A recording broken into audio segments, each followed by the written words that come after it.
வணக்கம், வந்தனம், நமஸ்கார். இன்னைக்கு கோயம்புத்தூர்ல டிவிகே கட்சியினுடைய பூத் கமிட்டி கான்ஃபரன்ஸ் நடந்து முடிஞ்சிருக்கு.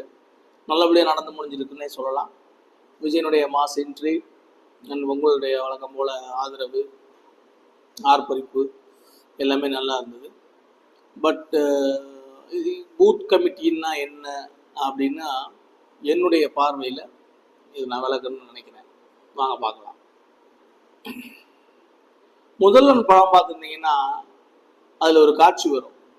ஒரு ஊனமுற்ற இளைஞனை மணிவண்ணன் கூட்டி கொண்டு போய், பார், இந்த தேசத்தை யாராவது ஒருத்தன் வந்து காப்பாற்றிட மாட்டானா, ஏதாவது ஒரு மாற்று சக்தி கிடைச்சிடாதான்னு ஏங்கிக்கிட்டு இருக்க இந்த இளைஞனை பார் அப்படின்னு சொல்லுவார். அந்த படம் பார்த்தப்ப எனக்கு வந்து நான் 11ஆம் வகுப்பு என்னமோ படித்துட்டு இருந்தேன். அன்னிலிருந்து இன்று வரை அதே இயக்கம், அதே கனவு எனக்குள்ள இருந்துகிட்டே தான் இருக்கு.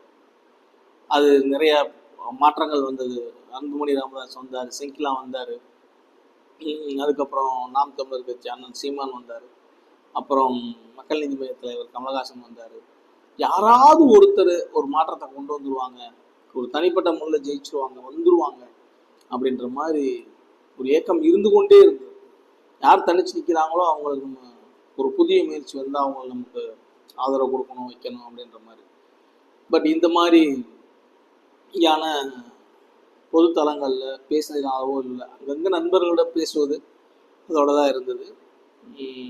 சேகுவராவின் ஒரு வார்த்தையை போல, சமூகத்துக்காக போராட முடியவில்லை என்றால் சமூகத்துக்காக பேச முடியவில்லை என்றால் ஏதாவது ஒன்று எழுதுன்ற மாதிரி, சரி பேசியாவது இருப்போம் அப்படின்ற மாதிரியான ஒரு கண்ணோட்டத்தில் தான் இந்த வீடியோ.